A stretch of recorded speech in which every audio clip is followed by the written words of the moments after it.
کی باقاعدہ طور پہ پریکٹس خود بھی کرتا ہوں، لوگوں کو تو سکھاتا ہوں، لیکن وہ لوگ جو خاص کر جو مجھے فون کر کے کہتے ہیں جی ہماری کچھ پرابلمز ہیں،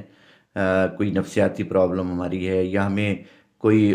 روپے پیسے کی پرابلم ہے اس وقت، یا ہمارے گھر پہ کوئی جادو ٹونے کی کوئی مسائل آ رہے ہوتے ہیں جیسے ہمارے، تو میں ان کے لیے ریکی کرتا بھی ہوں۔ اور میں نے دیکھا ہے کہ بہت سے لوگ اس سے ٹھیک بھی ہوئے۔ جیسے ایک مثال میں نے اکثر و بیشتر میں کہتا ہوں کہ ایک دفعہ مجھے ایک فون آیا کہ جی آپ جو ہیں وہ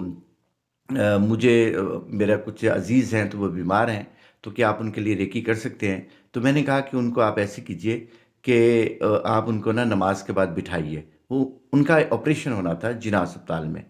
تو میں نے ان کے لیے جو ہے وہ ریکی کرنا شروع کیا، اور رات کو عشاء کے بعد جو نماز کے بعد وہ بیٹھ گئے، کیونکہ وہ خود بھی صوفی تھے۔ تو اس کے بعد میں نے دیکھا کہ اب آپ نے جب فجر ہوگی تو آپ فجر کے بعد بھی بیٹھ جائیے گا، تو میں نے فجر کے بعد بھی ان کو ریکی کی۔ تو میں نے دیکھا کہ وہ شخص جو ہے جس نے چھٹی لی ہوئی تھی اسکول اپنے آفس سے، تو جب میں نے اس کو فون کیا 10 بجے کے قریب صبح، تو کہنے لگا کہ میں تو اپنے کام پہ بیٹھا ہوا ہوں، میں تو اپنا کام کر رہا ہوں۔ تو اس طرح ریکی جو ہے یہ میں ان لوگوں کو گزارش کروں گا جو چاہتے ہیں کہ وہ ایک اچھی زندگی گزاریں، خاص کر وہ لوگ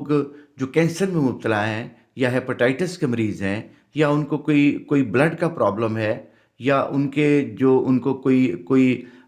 کوئی نفسیاتی کو پرابلم ہے، تو وہ ضرور اس کے اندر آزمائیں۔ اور اگر مجھے فون کر کے آپ اپنی تکلیف بتائیں گے تو میں آپ کو ریکی کر سکوں گا یہاں سے، کیونکہ ڈسٹنس ریکی بھی ہوتی ہے اور ریموٹ ریکی بھی ہوتی ہے۔ اور یہ پاکستان کے اندر تو آپ کو پتہ ہے، جیسے میں اس کا گرینڈ ماسٹر ہوں، تو الحمدللہ رب العالمین کے ہزاروں لوگ اس سے مستفید ہو چکے ہیں۔ دوسری ایک اہم چیز بڑی وہ یہ کہ میں کیونکہ پیروں فقیروں کو ماننے والا ہوں، میرے اساتذہ ہیں بہت سے، جیسے بابا عرفان الحق صاحب ہیں، جیسے احمد دباغ صاحب ہیں، یہ بڑے لوگ ہیں، ان سے بھی میں نے مستفید کیا ہے۔ اور ریکی کے اندر ہم ایک نئی چیز یہ کرتے ہیں کہ جو ہمارے دین کی طرف جو لوگ ہمارے پاس، جو اللہ سبحانہ تعالیٰ کی طرف سے ہمارے اندر بہت سی چیزیں اللہ نے رکھی ہوئی ہیں، دین کی طرف سے ہمیں ملی ہیں، جو قرآن مجید، فرقان حمید، اور ہمارے اولیاء اللہ کی جو کرامات ہیں، جو ایسی چیزیں، وہ بھی اس کے اندر ہم شامل کرتے ہیں، اور ہم ایک دعا کی شکل میں ان کو